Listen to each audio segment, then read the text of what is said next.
Hey, great, you found us. Thanks for tuning in. This is Not Good at Normal.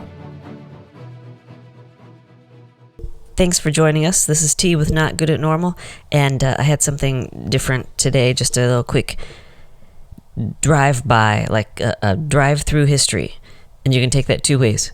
Drive-through, meaning super quick, just a quick little couple of minutes of your little history lesson, always offbeat and strange, because obviously it's not good at normal, and because I absolutely love history. I'm such a history nerd. I will take one or two things and research for hours upon and about it, and well, I love to do research too. So anyway, or you could take it like drive through history, as in a funny haha, because I'm the traveling mini, and my entire Instagram is about my mini kind of cruising through history with historic photos and stories about history and architecture.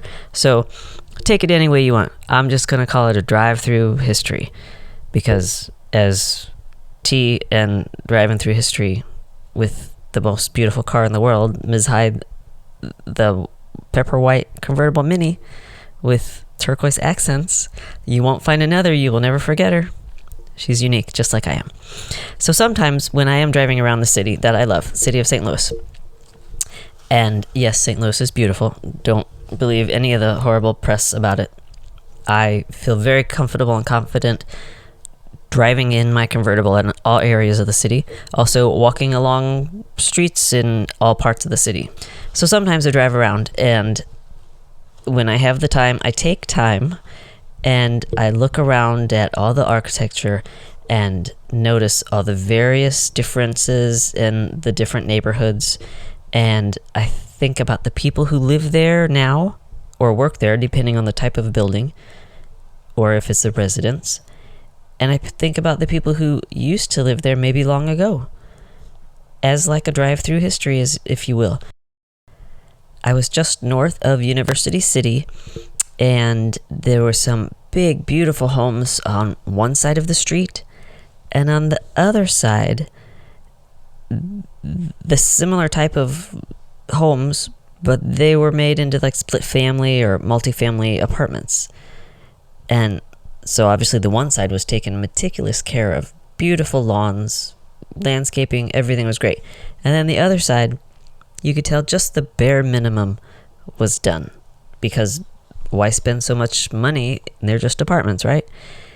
But then the next block over, all but one home had either been torn down or in a state of such disrepair, or perhaps they should have been torn down. And they were just all falling apart, and almost very sketchy type of neighborhood. But again, I was kind of focusing on this one house that was so beautiful, and it looked like the ones on the other block. And you could tell it was a very old home, but well taken care of. And I was very lucky enough to meet the gentleman who had lived there. And he had lived there for most of his life.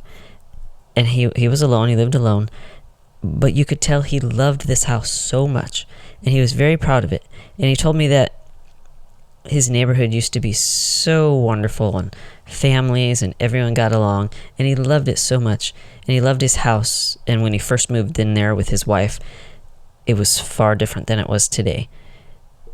And it almost felt like he was scared to live there, but yet he was unwilling to let go of his home. It was his home, and all the new people, well, very few people actually lived there because of the disrepair of the entire neighborhood from then even further north.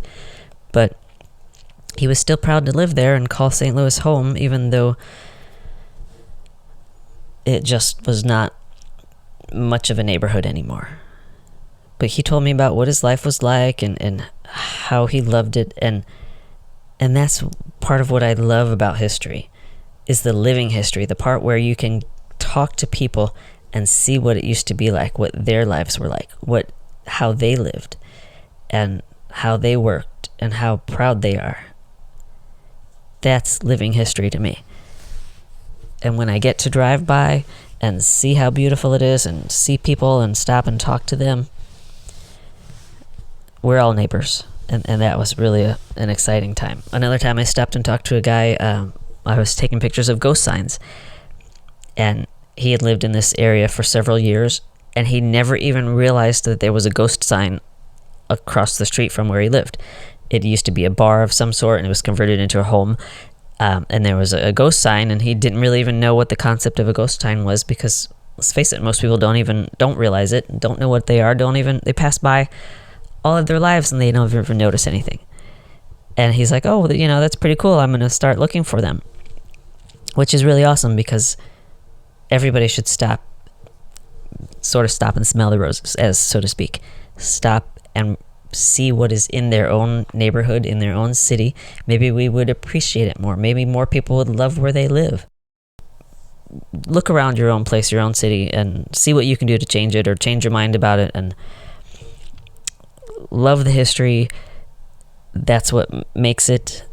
And I'm going to try to add every little podcast that I do, or history related video, I'm going to end with a little fun fact of history, and one of my favorite of all time. I'm going to start with that one.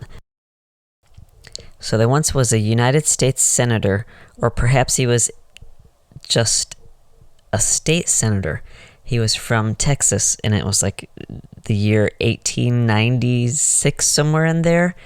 And he had one daughter, and his last name was Pigg, P-I-G-G. This Senator Pigg named his daughter Ima. Ima Pigg. Isn't that hysterical? The man named his daughter Ima Pigg. That was your odd, unusual fun fact through history. Thanks for driving by with me, Teresa, with Not Good at Normal.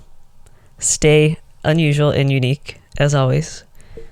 Please like and subscribe. Let me know if you know a fun fact or something cool about history, or what you enjoy, and maybe we'll make a podcast about it or mention you in the next one. As always, check on the socials. NotGoodAtNormal.com is the blog, with lots of pictures and lots of history and lots of fun articles, Wizard of Oz, and movie stuff, because things I love. I think maybe the next one we'll make is like little about me, like just so you know a bit where I come from, and the odd things that I love, and why I'm not good at normal. And you shouldn't be either. Always remember, I love you. Thanks for listening. Check out the Instagram for really cool pictures of my car in and amongst historic items. Stay safe, stay cool, be you. Thanks for listening.